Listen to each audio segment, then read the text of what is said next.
Bonjour et bienvenue. Alors aujourd'hui ce sera un tirage sentimental et on va aller chercher votre autre pour voir ce qu'il se passe dans sa vie, quelles sont ses problématiques principales, ses sentiments, ce qui se trame. Alors ça va peut-être éclairer des personnes qui sont en silence radio ou dont l'autre ne dit pas tout ce qui se trame dans sa vie.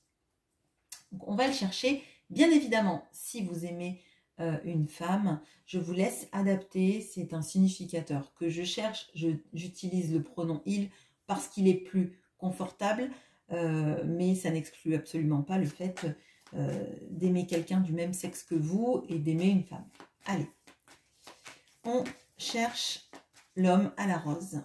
Où est-il? À côté de quoi se trouve-t-il?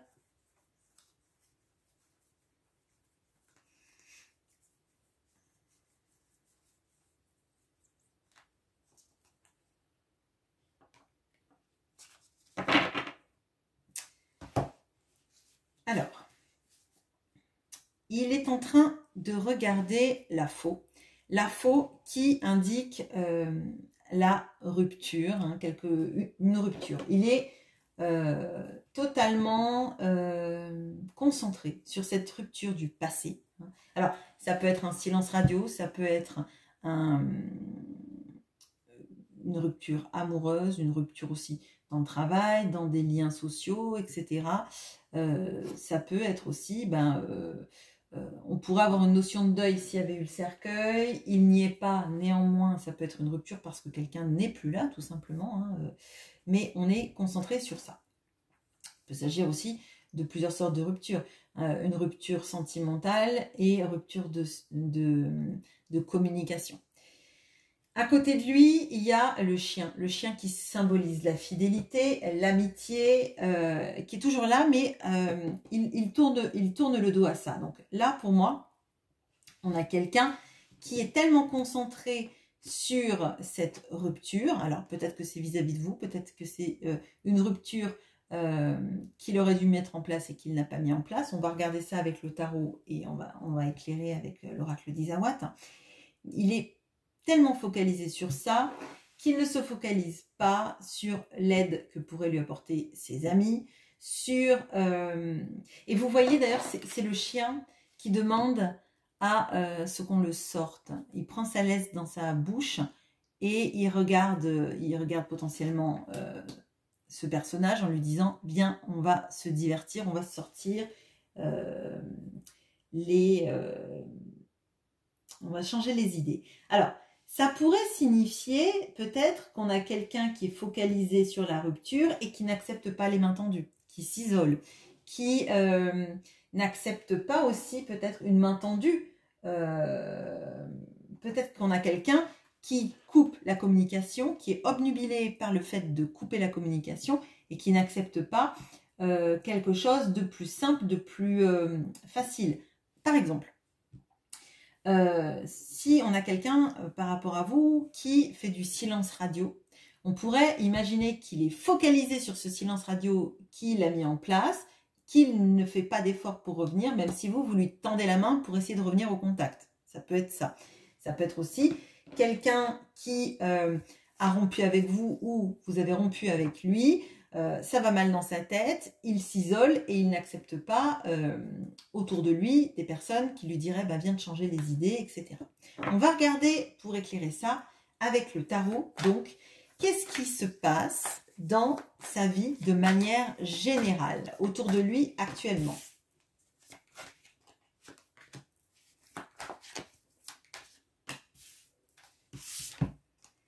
On a le 7 d'épée, la tempérance, le 8 de bâton. Alors, bon, il y a une notion vraiment de communication, il y a une notion de fuite de communication et de ne pas accepter, de savoir qu'il est nécessaire de communiquer.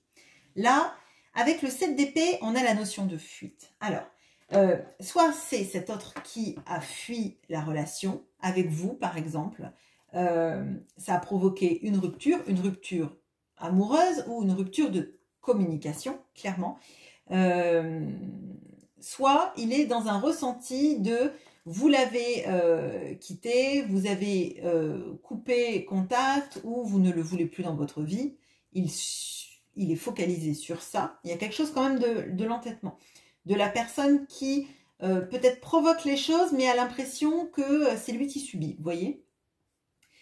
On a cette carte de la tempérance, et alors la tempérance, c'est aussi l'amélioration de la communication, une sorte de guérison de la communication, d'avoir envie que les choses se passent mieux, que on trouve un peu la voie de l'équilibre, du juste milieu entre l'entêtement, la peur et l'envie de faire les choses. Le 8 de bâton, clairement, c'est la communication et c'est sous le chien.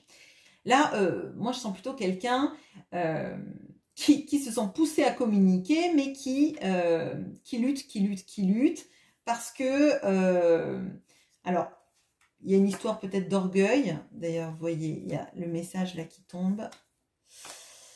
Il y a quelque chose là d'important là-dessus, et j'ai bien envie d'aller fouiller sur cette histoire de communication. Alors, qu'est-ce qu'on peut me dire là sur cette rupture de communication, du fait qu'ils se sentent poussés à le faire, mais qu'ils refusent de le faire? Qu'est-ce qu'on peut me dire sur ça?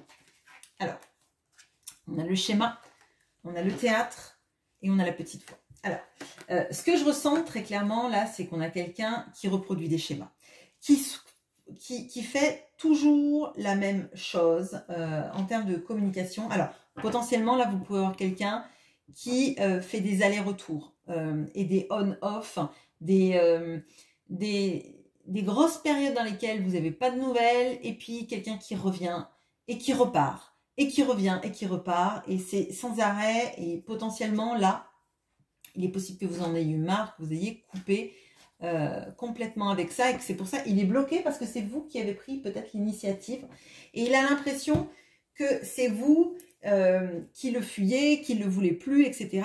Il s'isole et il est mal dans sa peau. Et ce que je vois là, c'est qu'il fait semblant d'aller bien. Et là, il n'y a pas de remise en question, moi j'ai l'impression, du fait que c'est lui qui a initié ça, en fait, qui a initié cette rupture et cette envie de plus...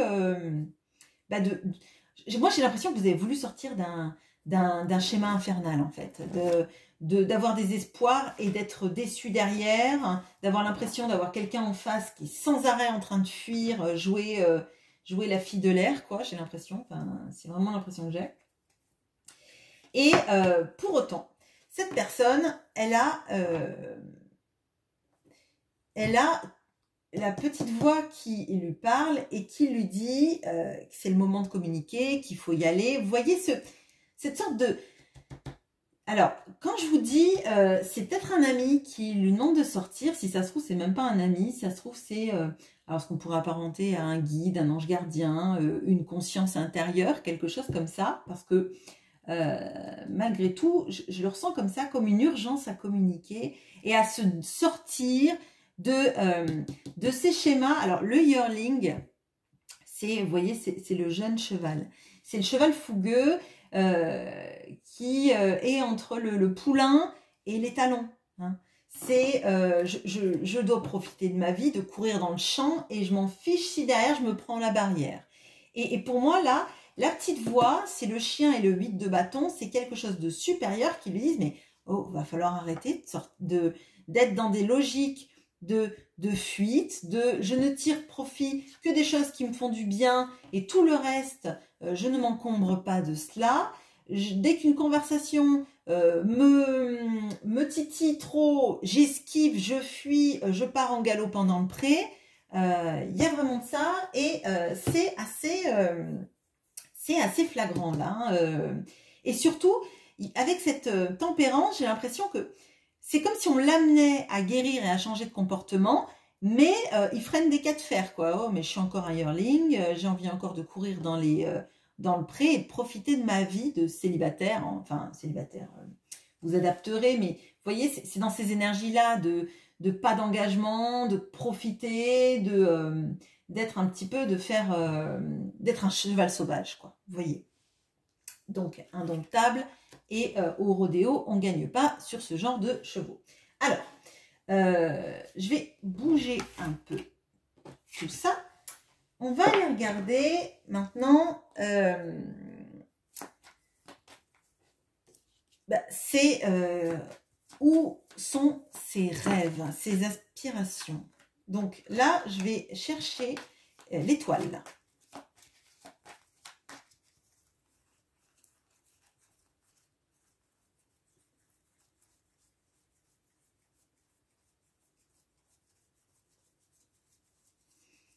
Qui, j'espère, n'arrivera pas. C'est là. Bon, alors, c'est pas comme si on n'avait pas encore une notion de communication. Alors, on a le serpent, l'étoile et les oiseaux. Donc, le serpent, c'est vraiment pour moi tout ce qui est toxicité. Et pour moi, la toxicité, c'est son comportement et sa manière de faire croire à tout le monde qu'il va bien quand il va mal, de faire croire à tout le monde que sa vie, ses schémas limitants, ses pensées limitantes ou son entourage, il va arriver à s'en extirper. Là, c'est partir, quitter quelque chose qui nous fait du mal. Et quelque chose qui nous fait du mal, ça peut être quelqu'un. Ça peut être aussi tout ce qu'il a connu toute sa vie, toutes ses peurs, s'en débarrasser. Et on a cette notion de la communication profonde et sincère, cachée dans un premier temps. Mais je crois qu'il y a beaucoup de choses que vous avez peut-être devinées de sa manière de faire, sa manière de fuir, pourquoi il fuit. Et il aimerait en parler. On a quand même trois fois ces notions de communication, d'apaisement, etc. Je crois que malgré lui, il sait qu'il ne pourra pas rester dans un silence total, sinon, clairement, il va vous perdre, surtout si vous avez initié une sorte de rupture en disant « je n'accepte plus ça, je pose mes limites ». Et mes limites, elles sont posées parce que tu fuis les conversations importantes, tu fuis tu fuis toujours dans des mêmes schémas. Quand tu reviens, quand tu me parles, on a l'impression qu'on peut faire de grandes choses, peut-être même quand vous vous voyez, et derrière, il y a une fuite. Une fuite, on ne sait pas pourquoi, c'était tellement bien quand vous étiez ensemble, il y avait tellement de potentialité qu'il y a quelque chose d'incompréhensible et je pense que vous en avez eu marre. Alors, qu'est-ce qu'on peut me dire du coup sur cette toxicité et les choses qu'il a à vous dire?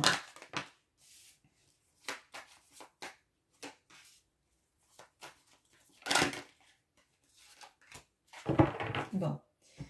Alors, on a le roi de coupe. On a le valet de denier. Et on a le valet de coupe. Alors, ce qu'il aimerait vous dire, c'est qu'il a des très forts sentiments, mais qu'il fait croire à tout le monde qu'il est très stable dans sa vie, que rien ne le secoue, rien ne le remue, qu'il est comme un phare en pleine tempête, que rien ne peut le perturber, et que tout ça, en fait, c'est un grand mensonge, c'est une grande illusion. En fait, on a quelqu'un qui ne sait pas vraiment comment orienter sa vie, qui a l'impression qu'il y a plein de directions, mais qui ne sait jamais prendre les bonnes directions dans sa vie, qui ne sait jamais comment faire de sa vie la meilleure des vies, qu'il a encore un cœur d'enfant, un cœur fragile, plein d'idéalisme, plein de créativité, d'envie de faire beaucoup de choses, mais voyez un petit peu comme des destins contrariés, comme des personnes avec une fibre artistique très forte qui ont fait un métier totalement à l'opposé de ça. Par exemple, quelqu'un qui utiliserait, qui serait, dans un métier, alors je dis ça, je ne sais pas pourquoi, j'ai par exemple le secteur bancaire, quelqu'un qui va faire un métier avec des finances, de la comptabilité, dans le secteur bancaire, alors que c'est quelqu'un qui rêvait peut-être d'écrire des poèmes, des livres, de peindre des tableaux, de danser, d'être acteur. Vous voyez, les destins contrariés. Et en fait, il a gardé au fond de lui toute cette fibre créative, toute cette émotion qu'il avait et qui était peut-être que on a quelqu'un qui, à travers la créativité, trouve une façon cathartique d'exorciser des choses dans sa vie. Et en fait, là, on a l'impression de quelqu'un qui fait toujours des choix de raison parce qu'il ne peut pas se laisser bouleverser. Il veut faire croire à tout le monde qu'il est le phare en pleine tempête, mais en fait, c'est une petite barque dans la tempête et il a l'impression que s'il est sur une vague, il va, donc le vague, ce qui représentera l'émotion, hein, l'émotionnel, il a l'impression qu'il va se faire submergé par la vague. Bon. Alors, c'est bien, c'est très intéressant. Donc, qu'est-ce que l'oracle d'Isawat peut m'indiquer encore plus sur tout ça, en fait? Oui. Okay. On a la peur. On a les inséparables. Et on a le job. Bon. Alors, bon, là, on a clairement quelqu'un, effectivement, qui est sur deux voies, qui est dans des croisées des chemins en se disant qu'effectivement, il choisit les mauvaises choses parce qu'il choisit toujours la matérialité au sentiment. On a quelqu'un qui va toujours vers une solution, alors, pas la solution de facilité, c'est pas ça, mais la solution qui va le bouleverser le moins et celle dans laquelle en fait il a l'impression qu'il est le plus stable. Parce que tout ce qui est émotionnel, c'est contenu, c'est à l'intérieur comme dans un coffre au trésor bien enfoui et dont personne ne connaît ni la combinaison ni la clé. Peut-être même pas lui d'ailleurs. Hein. Il sait ce qu'il y a au fond du coffre, mais il connaît peut-être plus le code. Bon. Là, on voit quelqu'un qui va privilégier sa vie, et qui l'a toujours fait en tout cas, sa vie professionnelle sur l'intensité des sentiments et a fortiori encore plus avec cette histoire d'inséparable. Et l'inséparable, c'est le couple qui dure toute la vie parce que c'est un couple d'oiseaux qui s'aiment et s'il y en a un qui meurt, l'autre dépérit derrière. Et ça le terrifie. Alors, je vous ai dit, on a quelqu'un qui a une vision très idéalisée de la vie et moi j'ai l'impression que pour lui, on s'attache à des gens qui nous voient d'une certaine manière, on s'attache à des choses matérielles qu'on peut contrôler parce qu'on est très bon dans ça. Mais l'amour, ça fait peur. L'amour, ça fait peur parce qu'un jour on aime et que peut-être, cette personne, elle nous aimera plus un jour et qu'on va être dévasté, ne plus en pouvoir et être malheureux toute notre vie. Donc là, c'est un refus d'obstacle quelque part, c'est s'orienter sur quelque chose et c'est peut-être pour ça qu'il a besoin de communiquer avec vous parce que vous lui manquez, parce qu'il sait ce que vous suscitez, mais quand ça va trop loin dans son cœur, il ferme tout, il repart dans sa grotte, il repart en silence radio et vous, je pense que c'est trop déstabilisant pour vous et ça donne un peu l'impression que ça se passe bien et que l'autre fuit. Alors oui, il fuit, mais l'intensité de ses sentiments, pas forcément vous. Sauf que vous, de manière logique et pragmatique, l'autre, il vous fuit vous pour vous, en fait, puisqu'il ne communique pas. Alors, hop, on va regarder ce qu'il ressent pour vous. Alors, on va vous chercher vous. Vous dans sa vie, c'est quoi vous dans sa vie? En termes de sentiments, en termes de ce que vous suscitez chez lui. Alors, on cherche la femme à la rose. Je dis on, mais bon. C'est moi en l'occurrence, mais ce sont vos énergies, donc... Ok, magnifique. Vous, dans sa vie, c'est l'anneau, l'engagement, et le soleil, la chaleur, le bonheur, tout va bien quand il est auprès de vous. Donc vous êtes la personne avec qui il est engagé d'une certaine manière, hein, même si c'est pas dans la vie de tous les jours. Il a un engagement vis-à-vis de vous, qui est un engagement,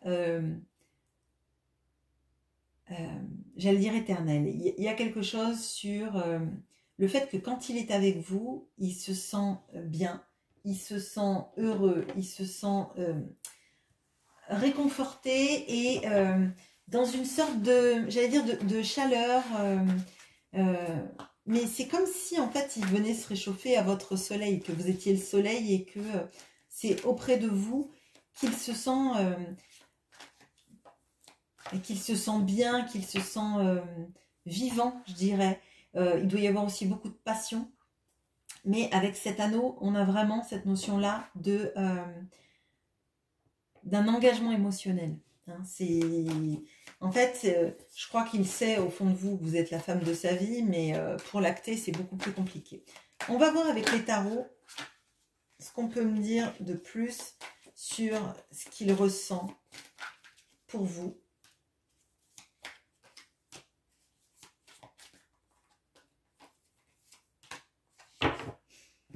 Alors, on a ce magnifique monde.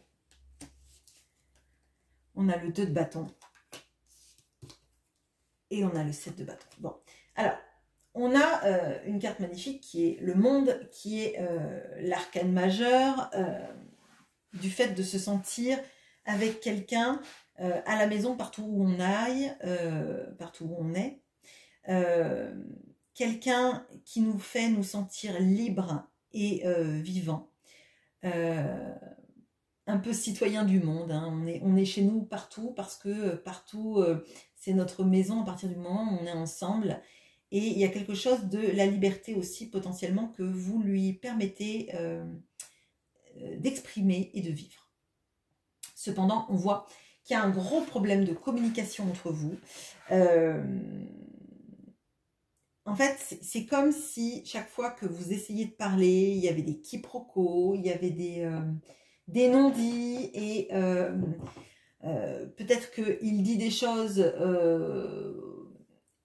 il ne les exprime pas forcément de la bonne façon, peut-être que vous ne les entendez pas de la bonne façon, vous ne les comprenez pas de la bonne façon, et peut-être que vous, quand vous dites les choses, il les prend, il les pique au vif, et etc. Vous voyez, c'est pas que de lui, c'est pas que de vous, c'est un mélange des deux qui fait que potentiellement peut-être que comme il y a beaucoup de choses qu'il cache et peut-être beaucoup de choses qui vous font du mal, vous n'êtes jamais sur un pied d'égalité par rapport au dialogue. Même un dialogue, une conversation qui se voudrait être douce et pleine d'amour peut être perçue par l'autre comme des reproches, vous voyez. Parce que vous souffrez, parce que l'autre souffre et que parfois ce sont nos souffrances qui s'expriment dans notre manière de communiquer et pas l'intensité des sentiments qu'on a pour l'autre, voyez. On a cette notion aussi d'être qu'il y a des obstacles sur votre relation amoureuse. On a des personnes qui sont entre vous et qui empêchent cette relation de fonctionner de la bonne manière. Alors, ce sont des personnes peut-être que ce sont des personnes qui activement luttent contre votre amour, mais ça peut être aussi comment dire, alors je vais dire des tierces personnes, mais j'aime pas ce mot tierce, des personnes dans vos vies à chacun qui font que chacun est concentré sur ces personnes-là pour les protéger, pour faire en sorte qu'ils soient bien dans leur vie. Ça peut être aussi des situations familiales qui sont compliquées, donc parents, enfants, ça peut être aussi des conjoints, hein, qui font qu'en fait, entre vous, c'est jamais simple. C'est jamais simple. Bon, on va voir avec l'oracle d'Isawatt si on peut en savoir un peu plus, notamment sur ces problèmes de communication. J'aimerais bien en savoir un peu plus sur ces problèmes de communication et sur ces personnes qui peuvent être entre vous de manière active ou totalement passive.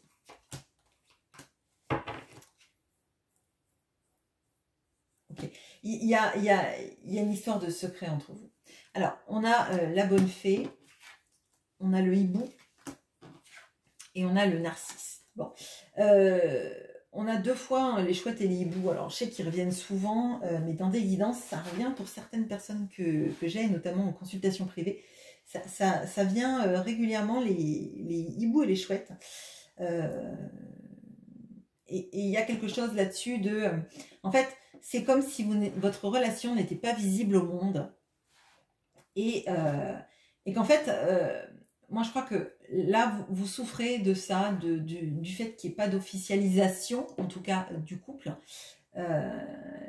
Et ça crée des interférences parce que vous vous sentez en fait, enfin moi le ressenti que j'ai, c'est que vous vous sentez un petit peu la dernière roue du carrosse, avoir l'impression qu'en fait vous n'existez que dans une réalité alternative, et c'est comme le magicien quand il fait sortir le lapin du chapeau. C'est vous n'existez que quand le magicien a décidé de faire sortir le lapin du chapeau, et le reste du temps vous êtes nulle part en fait, nulle part dans sa vie, nulle part auprès de ses amis, nulle part auprès de sa famille, et ça devient très pesant. C'est devenu sans doute très pesant, surtout quand l'autre ne communique pas derrière. Bon bah on a l'impression que l'autre ne vient que quand ça l'arrange, que quand il y a un alignement des planètes, quand Mercure n'est pas rétrograde, quand ci, quand ça. Bon. Et du coup, ça provoque une notion d'avoir l'impression qu'on est... Alors je vous ai dit la dernière roue du carrosse, et j'ai l'impression que c'est comme si ça ne vous nourrissait plus, nourrissait pas, et que vous avez l'impression de ne pas valoir grand-chose, et que c'est compliqué, et du coup, ça parle. Enfin, moi, ça me parle dans les communications, parce que j'ai l'impression que c'est quelque chose qui revient, et c'est pas une critique, hein. C'est que dans la manière que vous avez de présenter les choses, ce qui revient, c'est tu ne me donnes pas de place, j'existe pas pour toi, je ne vaux rien, je suis que moins que rien pour toi, puisque je n'existe pas dans ta vie, je n'existe même pas dans les communications. Et du coup, bah, l'autre, ça le pousse à pas vouloir affronter les choses, parce qu'on voit qu'il est quand même très dans le yearling, hein, c'est le jeune sans attache, sans... faut pas lui mettre un licol en fait, faut pas le brider. Il fait un peu ce qu'il veut quand il veut, parce que guidé par ses peurs, et que du coup chaque contrainte le renforce dans ses peurs. Donc c'est comme si vous essayez de parler à cette personne en lui faisant comprendre ce que vous ressentez, et que chaque fois que vous lui faites comprendre ce que vous ressentez, comme vous parlez de vos blessures et du mal que ça vous fait, l'autre se sent dans la culpabilité vis-à-vis de vous, il n'assume pas la responsabilité de ses actes, il voit que l'obstacle culpabilité, et du coup, c'est très compliqué. Alors, du coup, comme c'est très compliqué tout ça, on va regarder, je vais regarder où est la clé là, pour revenir à une communication, et après on va se quitter là, mais on va chercher la clé pour améliorer la communication avec cette personne, si bien évidemment vous avez envie d'améliorer la communication avec cette personne. Alors on cherche la clé. Où est la clé ?